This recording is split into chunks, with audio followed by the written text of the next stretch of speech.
topic for this evening, actually ito ay sabihin nating foundational teaching, no, para sa Sunday, na mensahe ko sa Sunday. So let's talk about the favor of God. Ayan. Pag-usapan natin, ano ba, lagi natin narinig sa church yan, no? Highly favored, unmerited favored, no? Favor of God. Ano bang ibig sabihin yan? So let's understand it. Sabi niya, yung God's gracious favor through His Word. No? Tingnan natin, para mas maunawaan natin, mga kapatid, ano bang meron tayo? Okay? Pag sinabing ikaw ay pinaburan, excited ka yata, direct. may lakad ka yata, anak. Mamaya na yung date mo, ha? Hindi, wait lang. Nag-introduction pa si ninong mo, no? Anyway, sabi niyan, mga kapatid, no? Narinig natin lagi yan sa church, pero tingnan natin, no, in a deeper sense, ibig sabihin when you are favored by God, no. Let's see the word favor sa context ng Old Testament at New Testament, no, for us to see yung whole context, no, ng salitang ito, so that we can appreciate now what we have. Okay, para makita natin kung anong meron tayo ngayon. I say amen. Sabi nga natin, kapatid, when we hear the word favor, sometimes we often think, no, syempre, blessing. Normal yan. Sabi, uy, may power ako. Siyempre, blessing ang ibig sabihin. Okay? Ano pa? Opportunities. Di ba? Open doors. Yan ang mga equal niya, no, words. No? Or kaya, pwede natin sabihin, the goodness of God. Di ba? Mabuti ang Diyos sa akin. So that's the favor of God. Pero we have to see, mga kapatid, when yung word na favor actually is much deeper. No? If we will really dig it up, no, sa salita ng Panginoon, so that we can receive more from the Lord. Again, I always say, mga kapatid, dito po sa kaharian ng Panginoon, mga kapatid, what you discover, mga kapatid, you will have. Ulitin ko. Kasi lahat ng bagay binigay na sa atin ng Panginoon. Do you agree? Yes. Ephesians 1:3. Sabi nga, blessed be the Father of our Lord Jesus Christ who has blessed us, with all spiritual blessing, no, in our Lord Jesus Christ. So all spiritual blessings we have. Sobrang pagpapala. Now, paano natin ma-appreciate yun now in the natural? Kasi nasa spiritual Paano? When we discover it. Okay? When we know it. When we have a revelation about, mga kapatid, yung mga spiritual blessing, and one of it is the favor of God. I say amen. Dali mo, isang dimension pa lang to, mga kapatid. But dito pa lang ay solve na tayo, mga kapatid, no, sa aking pag-aaral. Talagang lalakas ang loob mo. I say amen, no? Humarap sa buhay na ito pag naintindihan mo yung pabor ng Diyos. I say amen. Kaya nga, when you say favor, mga kapatid, it speaks of God's gracious disposition towards us. No? Pag sinabing disposition, mga kapatid, is yung kanyang pag-accept sa atin, okay? Yung kanyang goodwill towards us, yung kanyang grace and His delight. Yan mga na-encapsulate yan pag sinabi natin we are favored by God. So we have to understand it in the lens, mga kapatid, ng biyaya. And for us, no, bilang mga anak ng Diyos, I say amen. Tama ba? Tingnan natin, makita natin yan. Ang ibig sabihin, no, pag tayo ay pinaburan ng Diyos. Okay? Sige, tingnan natin yung una. No? Mag-word study tayo because this is Bible study. So let's have a word study when it comes to the word favor. Okay? Okay, slide 1. Docs, no? Makita natin yung word na sa Hebrew, okay? One word, mga kapatid, sa Hebrew, na pag sinabi natin favor, okay? O grace, mga kapatid, is the word, mga kapatid, ken. If you can see yung word na H, no? Sabihin mo, pastor, dapat hen. Okay, hindi. May tuldok Ayan. Yan ang rule sa no? Transliteration yan.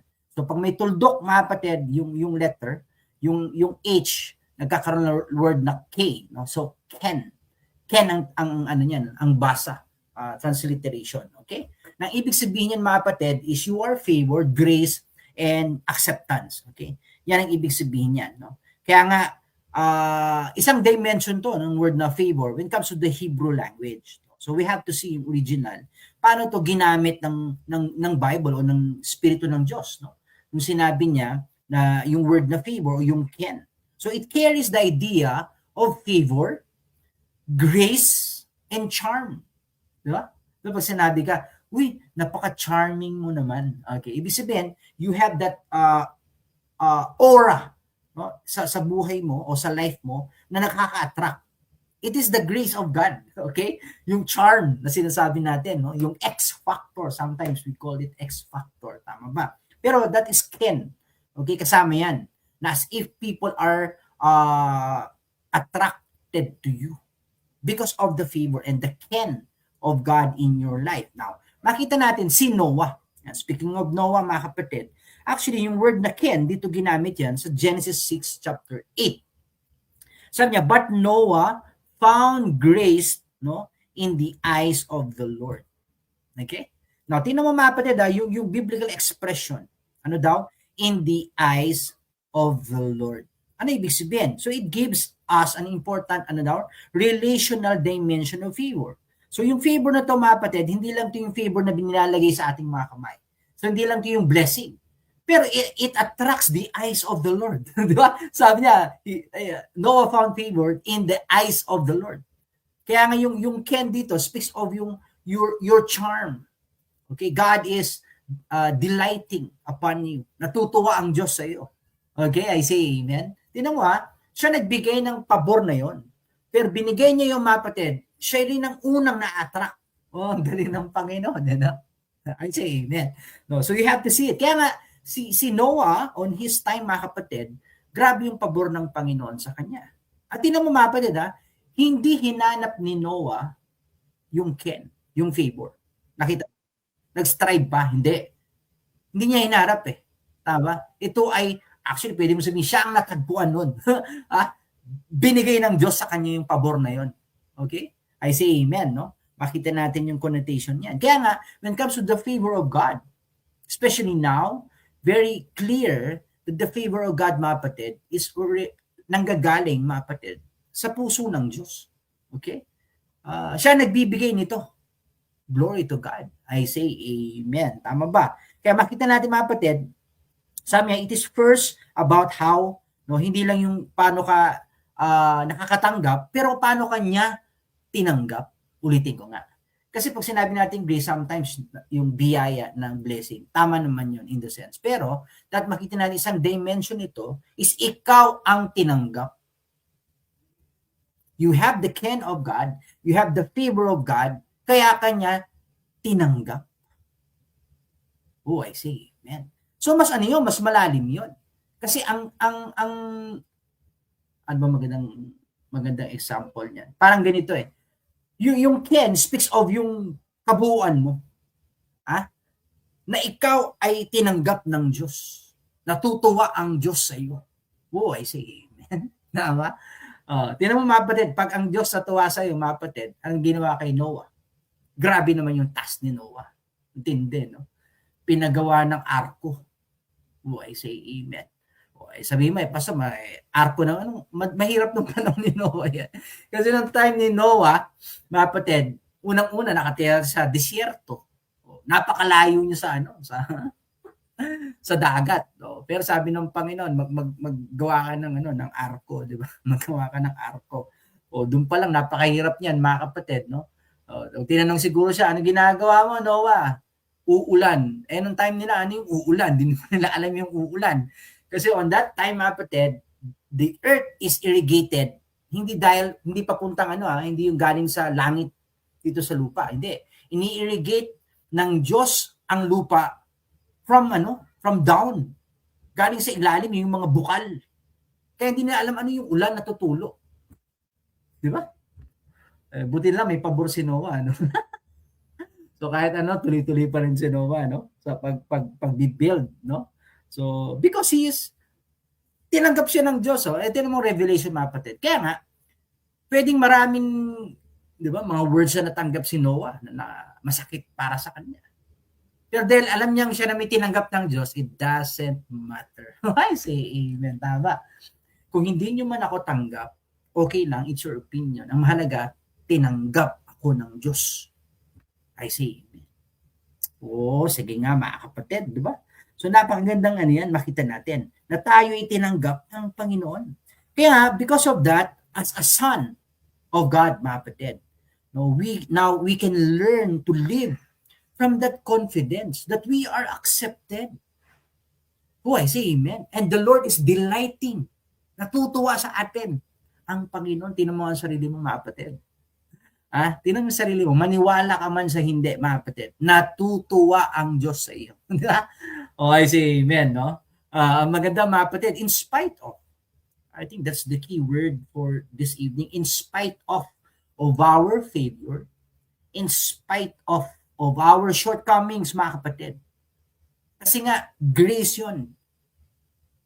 Tinanggap tayo ng Panginoon. Can I say amen? Glory to God. No? So, ibig sabihin yan, favor begins with relationship. Tama ba? It's based upon Christ. No? And to His finished work. Dapat yun ang konsepto natin ngayon. Mas malalim. Tama ba, mga kapatid? Natandaan nyo, nung time ni Noah, wala pa namang batas nun eh. Kaya nga si Noah is nandun sa biyaya ng Panginoon, dispensation ng grace yun. Nung panahon ni Noah, wala pa naman wala pang batas eh. So ibig sabihin, yun ang sinasabi when you are favored by God, mga kapatid. Baka sabihin mo naman, perfect si Noah. Hindi, you have to read your Bible. After the flood, ano nangyari kay Noah? Uy, siya ang unang lalasing. Read your Bible, mga kapatid. Read your Bible. Siya ang unang lalasing, ha? Si Noah. Nalasing si Noah. Kasi nag-ferment siya ng grapes eh. Siya ang unang nalasing. Siyempre, sinong ititikim nung ginawa niya, di ba? Siya lang naman, di ba? Siya na naman, kasama yung mga anak niya. Pero ang point ko, mga kapatid, in spite of that, mga kapatid, accepted siya. Hindi ko sinabing parewan lang point ko, ang biyaya ng Diyos hindi nakabase sa ating ginagawa o gagawin. Nakabase to sa puso at pag-ibig ng Diyos. I say amen. At dahil sa revelasyong iyon, mga kapatid, natanggap ka ng Diyos in spite of, it will empower us to live a life worthy of God. Because of that grace, kasi you know that you are already accepted by God. You don't have to strive, you don't have to perform so that God will be pleased. He's already pleased with us. Pleased with you and I. I say amen. Tama ba, mga kapatid? Kaya nga, the greatest favor isn't merely something God gives. Ano binibigay niya sa'yo. But the greatest favor is being welcome into relationship with Him. That's Ken. Ang unang dimension ng favor of God. So when we say that I'm highly favored, I'm favored of God, ibig sabihin, God, mga kapatid, welcome you to have a personal and intimate relationship. Hallelujah. I say amen. Tama ba, no? So dapat nating makita yun. Napakagandang pagpapala. Okay? Tingnan natin yung next. Next, ano nga tayo? Direct. Okay. Pakilakihan mo, direct, para makita ng ating mga kapatid, no? Next word, mga kapatid, in the Hebrew word ng favor is rason. Siguro naman may rason ang Diyos. Ba't tayo tinanggap, di ba? Say amen. Ano pa yung rason? Di ba? Yung halo-halo. Sarap ng halo-halo dyan, no? Pastora Jeng, sa rason, di ba? Anyway, rason. Ang ibig sabihin ng rason, again, sing, mga kapatid, may favor, acceptance, delight, goodwill. May nadagdag, mga kapatid, goodwill. Okay. Kaya makita natin, mga kapatid, no? Tingnan natin yung word natin sa Psalm chapter 5 verse 12. Ayan, nakalagay dyan. For thou, O Lord, you'll bless me. No? Bless me with righteousness. With favor, you will thou compass him as with a shield. Ano daw? Binless tayo, mga kapatid, that we are aligned with the Lord. But yung favor niya daw is, pag sinabing compass kasi sa ibang translation, surround us. Okay? As a shield. So pag sinabi natin isang dimension that God is, that you have the favor of God, you are shielded, you are protected, surrounded by His favor. Grabe. Di ba? Another dimension yan. Hindi ka lang tinanggap, mga kapatid. Tandaan mo, kasama ang protection. We are crowned with His favor. We are surrounded with His favor. Kaya nga very important for us to be conscious of it na tayo ay shielded, mga kapatid, protected by the favor of God. Yes, maraming nangyayari sa paligid. Hindi naman natin kontrolado yan. Pero siya kontrolado niya. He knows everything. Tama ba? Kaya nga sa buhay natin, mga kapatid, makinig ka. Walang pwedeng mangyari sa atin nang hindi alam ni Tatay sa langit. Hallelujah. Very powerful yun. Ulitin ko walang pwedeng mangyari sa atin, sa pamilya natin, nang hindi niya alam o walang ahintulot na galing sa Kanya. Kasi we are surrounded and favored by the Lord. Hindi mo pwedeng sabihin, uy, nakalusot yung kaaway. Talaga ba? Minamalit mo naman yata si tatay. Hindi pwedeng makalusot yan. It's either pinalusot kasi may purpose ang Diyos. Sige nga mga kapatid. Ano pinagdadaanan mo ngayon mga kapatid? May pinagdadaanan ka ba? Masakit ba? Mahirap ba? Pwede bang sabihin, pinahintulot. Bakit? Kasi pampalakas, pampa-align sa ating purpose, sa ating destiny. I say amen. Tama ba? So we have to see it mga kapatid. Kaya nga, yung word na rason mga kapatid is really connected, no? As a shield for us, no? Sabi nga, it gives us another beautiful dimension of God's favor. God's favor speaks of His goodwill and gracious pleasure toward His people. Okay? Kaya sabi niya, ang picture niyan maganda, na we are surrounded, mga kapatid. Ibig sabihin, di ba nauso yung word na bubble? Di ba nung pandemic? Pag sabing you are inside the bubble, protektado yun. Walang pwedeng pumasok doon na may COVID. Di ba? Lahat, chinecheck muna kasi bubble yun eh. Yun ka, you have to see your life that way. Nandun ka sa loob, bubble ng biyaya at pag-ibig ng Diyos, nandun ka sa gitna. Ang pamilya mo nasa gitna. I say amen. Tama ba? Kaya nga, it gives us confidence really to walk this life. Tama ba? Kasi may kapanatagan ka that you are inside, surrounded by the favor of God. Hallelujah. Sige mga kapatid, no? Makita natin yan, no? Kaya nga sabi dito, hindi ibig sabihin you will not experience difficulty. Actually, you will enjoy and you will really appreciate the favor of God in your life when there is challenges, when you're facing difficult situation. Kasi doon mararamdaman ang biyaya ng Panginoon sa iyo. I say amen. Tama ba? Isang example niyan mga kapatid for you to see is siyempre ang like ko na example si Joseph, no? Joseph the dreamer. Joseph is a wonderful example of the principle of his yung mga circumstances na nagbago in his life. Why? Because the presence of God is upon him. Tama ba? Kahit sometimes hindi maganda nangyari, na-turn around for his good. That's the favor of God, no? Kaya we can say, mga kapatid, that the favor doesn't always remove us, okay, from difficult situation. Hindi naman lagi tayo inaalis ng Diyos sa mga mahirap na sitwasyon. Bagkus, mga kapatid, His favor enable us, mga kapatid, to flourish in the midst of trouble. I say amen, no? That's the favor of God. Di ba? Yung nasupugon, tinanggal ba supugon? Hindi naman. Sinamahan. Kaya mga kapatid, hindi tayo kailanman iiwan ng Diyos. Rest assured. Ano man pinagdadaanan natin, kasama natin lagi ang Diyos, ang tatay natin sa langit. Tama ba? Kasama natin ang ating hari, ang kanyang spirito na nananahan sa atin. Tama ba? And people will be amazed kasi in the midst of circumstances, in the midst of crisis, you are flourishing. Why? Because the favor of God surrounds you as a shield.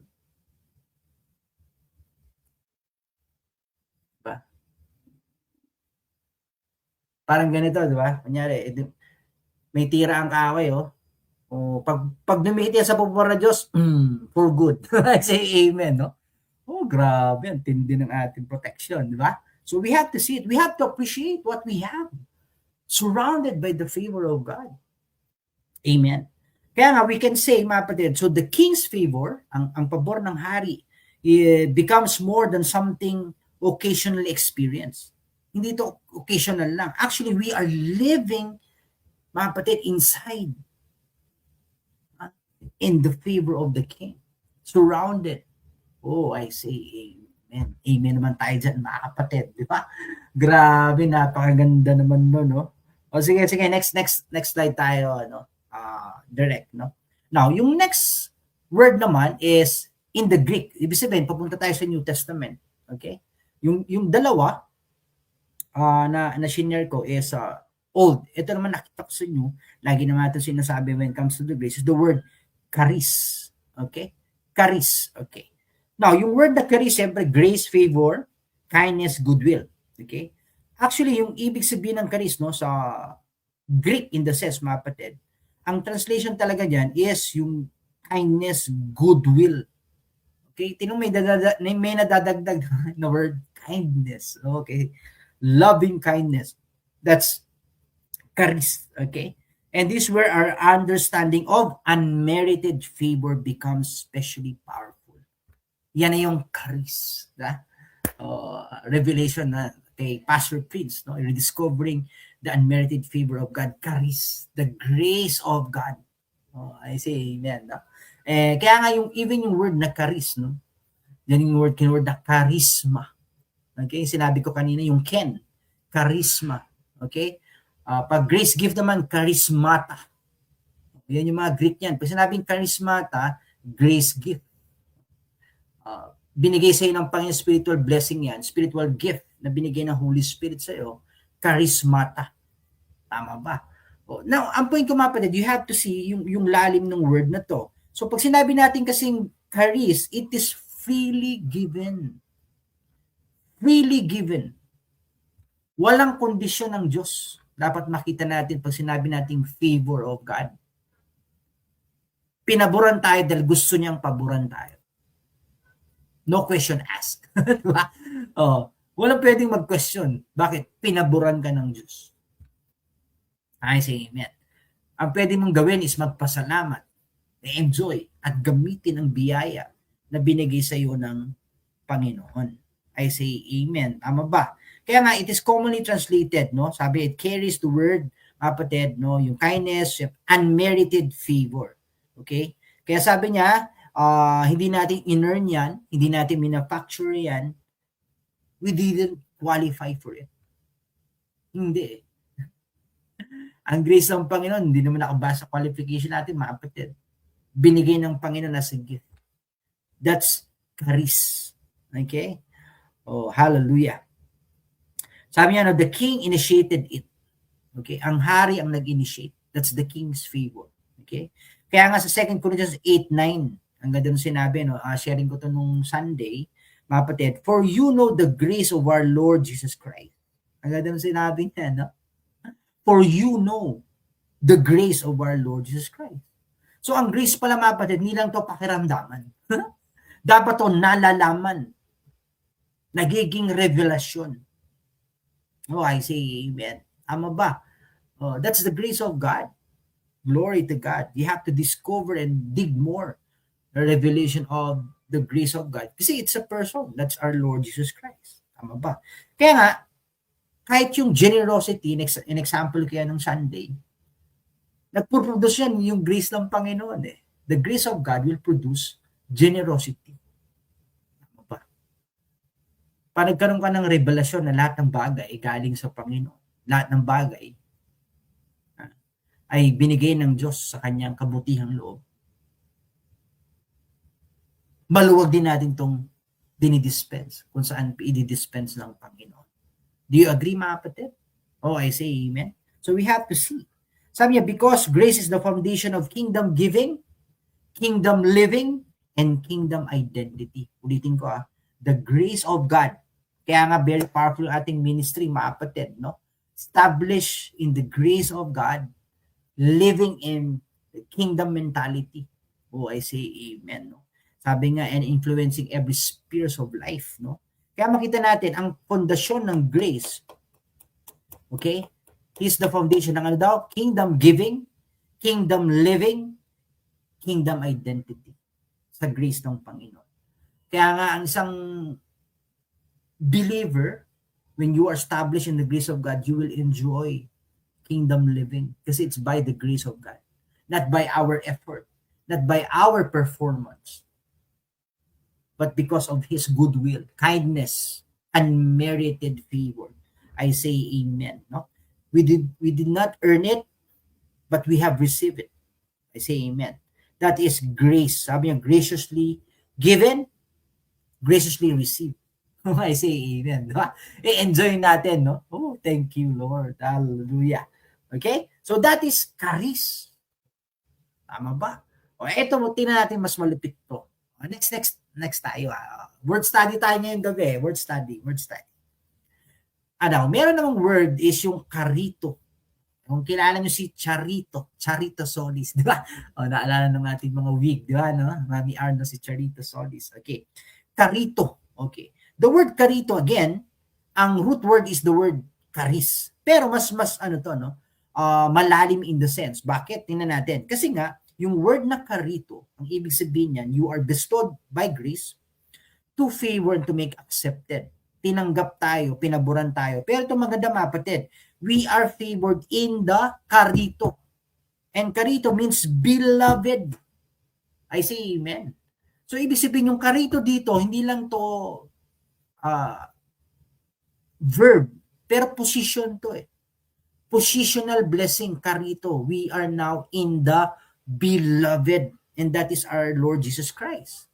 Yan ang totoong posisyon natin ngayon, mga kapatid. Oh, glory to God. Tama ba?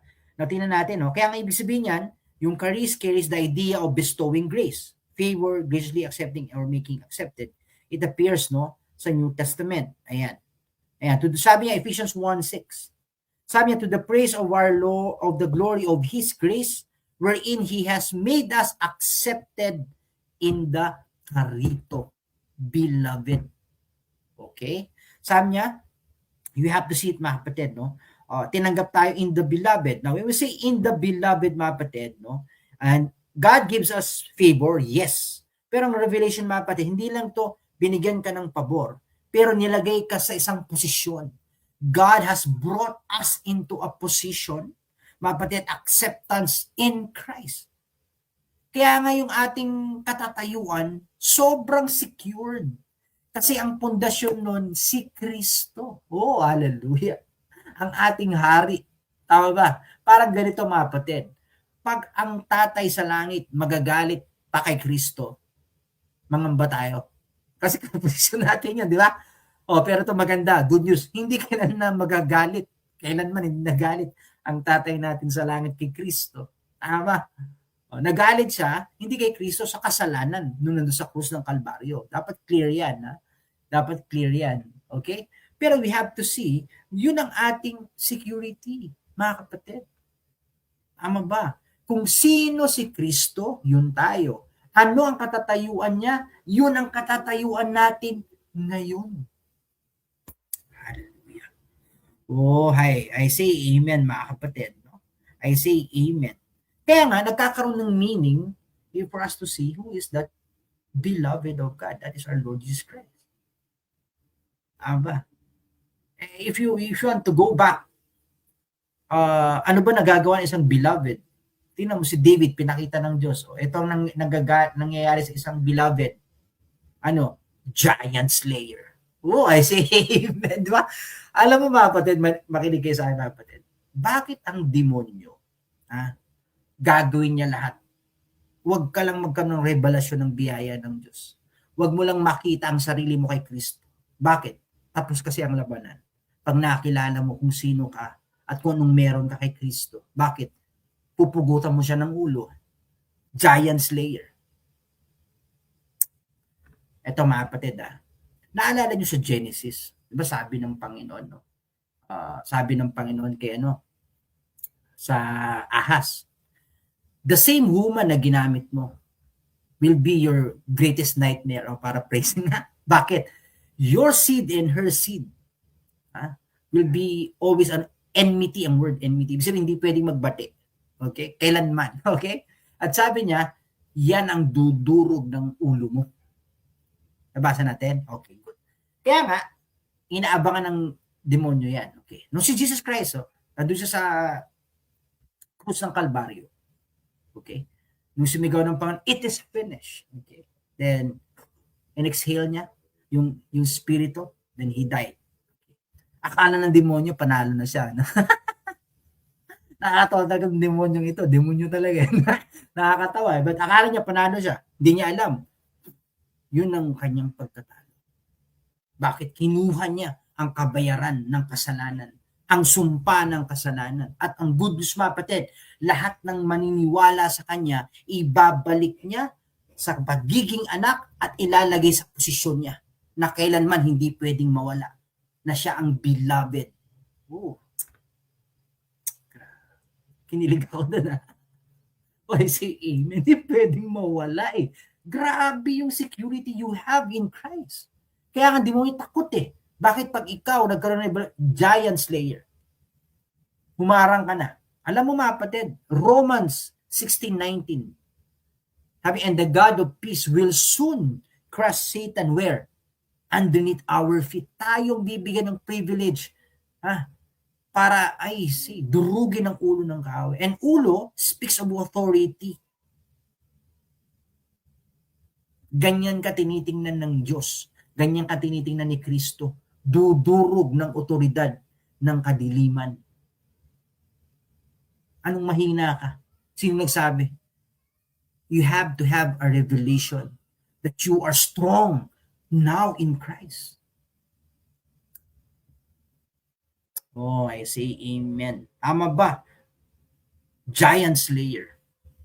Beloved. Tama ba? Kaya kung sinasabi natin si David is a man after God's own heart, kausap po sila ngayon, ang dami. Ikaw at ako yun. A man, a woman after God's own heart. Hallelujah. Huh? Paborito. Beloved. Karito. Tama ba? So we have to see the word karito. No? Napaka powerful to have that revelation. Your position now in Christ. Kaya sabi ng Colossians, no? Our life is now hidden in Christ. Itinago kay Kristo, biruin mo. Kaya nga siya yung ating hiding place, secret place. Yan ang lugar na hindi pwedeng puntahan ng demonyo. Ano yun? Kay Kristo. Hallelujah. Tama ba?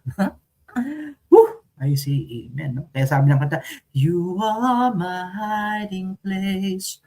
You always fill my heart with songs of deliverance.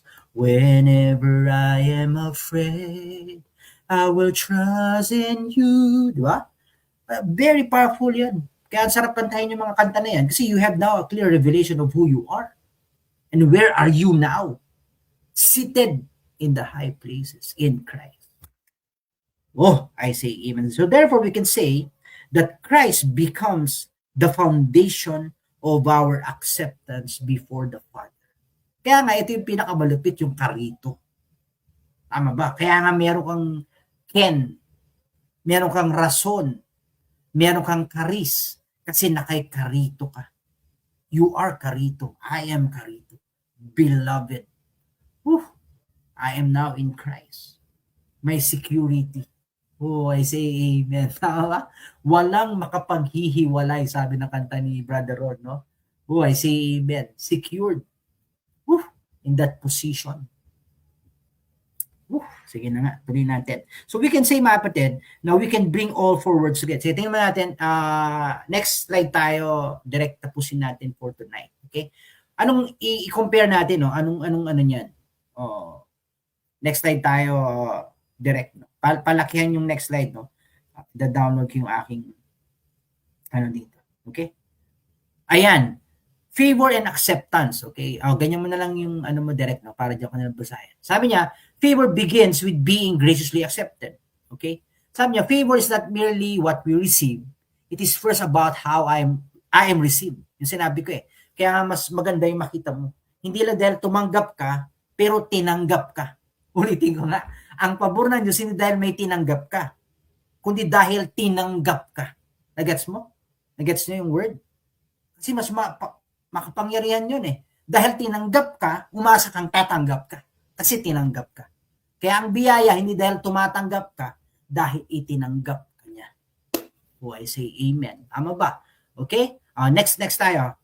tingnan natin yung favor and, next slide tayo kasi na-explain na ito. Favor and sonship. Anong relationship niyan? Ang relationship, mga kapatid, ng grace of God and our sonship bilang mga anak. Favor is the privilege of a son, not a servant. Kaya nga wag mong, pwede bang i-rebuke mo yan? Hindi ka servant. Hindi ka alipin. Anak ng Diyos. Kaya nga even in our church, lagi natin sinasabi yan, yes, we serve in the church, but we are serving because we are sons. Not because we are servant, because we are sons. Anak tayo ng Diyos. Family business ang ating ginagawa. I say amen. Sana naintindihan nyo, mga kapatid. Tama ba? And a son is not a stranger. Sabi niya, he is accepted, he is known, he is loved, and he is favored. That's who you are. That's who I am. Ano pa? Sonship changes everything. When you have a revelation that you are a son, I say, it changes how I approach the king. Magbabago kung paano ka lalapit sa kanya. Bakit? Anak, tatay. I say amen. It changes how you will live before the king. Kasi you will represent your father here on earth. Kung ano ang tatay, yun ang mga anak. So favor is rooted in our relationship. We don't earn it. Okay? But we live from the Father's love and by the Father's favor. Oh, I say amen. So we can say, mga kapatid, yun ang relationship ng favor sa sonship. Tama ba? Yung ating identity now. Sabi niya, you are the Father's son. Anak ni tatay. Oh, glory to God. Huh? I say amen, no? Very powerful for us to see. Kaya nga, you don't strive for the king's favor. We don't strive. But we live in the king's favor. Nabubuhay tayo sa pabor ng ating hari, ng ating tatay sa langit. Oh, I say amen. O, sige, meron pa ako last dyan. Favor and access. Ba? Direct, paki-next mo nga. Ayan. So, favor gives us access. Pag sinabing access, mga kapatid, it opened yung doors that cannot be opened by our own effort. Si Lord ang nag-open up for us. Ang maganda, binubuksan niya pa ng mas maluwag. Oh, I say amen. Tama ba? So, access to God through the favor, we have boldness to approach God's throne. Oh, I say amen. So, ano pa? Access to people din. Kasi when you have the favor of God, you will have the favor of men. Ulitin ko pag sinabing may pabor ka ng Diyos, automatic, mga kapatid, ang isang resulta niyan, you will have favored in men. Si Lord Jesus Christ, ganyan, grew in the favor of God, in the favor of men. Kaya nga may ginagamit ang Diyos para i-bless ka, i-align ka, kasi you have the favor of God. Tama ba? Kung ito lang, hindi mo magagawa, pero mayroong taong naka-ready to help and to push you to your destiny. Oh, I say amen. Sabi niya, favor open doors for relationship. Destiny helpers. I say amen. Tama ba? Divine connection. I say amen. That's the favor of God. Listen to me, mga kapatid. Jesus Christ, the King of Grace Church. We are highly favored by God. Tama ba? So, dahil doon, mga kapatid, magkakaroon ng open doors, mga kapatid. People will connect to us. To finance the work of the kingdom here sa Antipolo at sa Pilipinas. Oh, I say amen. Thank you, Abba. Glory to God. Woo! I say amen. Sabi niya, access to opportunities. Favor places us in the right place at the right time. That's kara. And kara is success. I say amen. Kaya nga pag anak ka ng Diyos, mga kapatid, you don't seek success. You seek and pursue the King, our Lord Jesus Christ, the Shepherd, and you will be at the right place at the right time. That is kara, favor of God. Oh, I say amen. So access to the kingdom resources. Sabi niya, favor connects us to what has already prepared for us. Tinan mo yan, mga kapatid.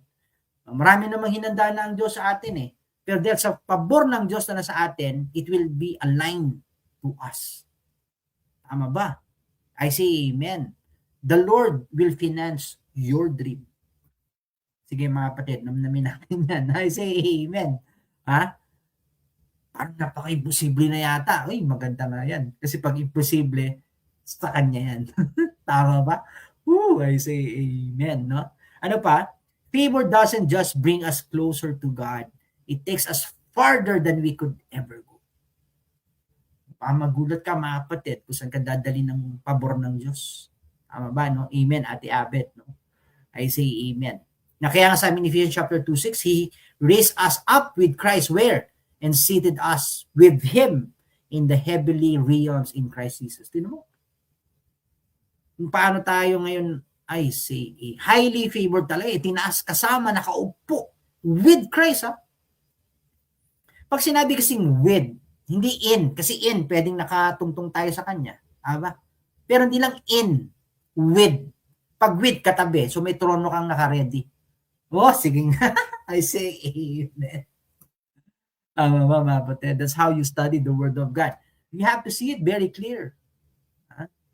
Ang maganda mga kapatid, you're reigning now, kahit nandito tayo sa lupa, but you're reigning there. Kaya whenever you speak, even yung spiritual realm, mga kapatid, nag-react. Because our authority now, hindi lang earthly authority, even heavenly authority. Kasi inupo na tayo kasama ni Kristo. Oh, grabe, no? Ang tindi. Kaya gusto mo pa rin, magsalita ka. Magsalita ka, anak. Ha? That's the grace of God. That's the favor of God. Tama yun, Mami Arno. Enablement talaga yan. Kasi anak ka eh. Dire-diretso na yan. Kaya nga yung service mo, mga kapatid, ang ano niyan, ang root niyan, ang foundation niyan, because you're a son. Relationship, si Jesus Christ, bago naman niya nag-serve, sinabi niya, this is my beloved son, in whom I am well pleased. Bakit sinabi ng Panginoon yung bagong ministry? Para patunayan sa atin, ang pagiging anak, hindi nakabase sa ministeryo. Nakabase yun dahil anak tayo, pag-ibig ng Diyos. Now, yung pagmiministeryo mo, mga kapatid, resulta yun. Dahil anak ka. Kasi may pinapagawa si tatay, may business tayo. Diba sabi ng Panginoon, I'm doing the Father's business. Kamusta mga kapatid? Anong business natin? The Father's business. I say amen. We're doing it by His grace and for His glory. Tama ba mga kapatid? It's all about expanding the kingdom of God. Next slide tayo, direct.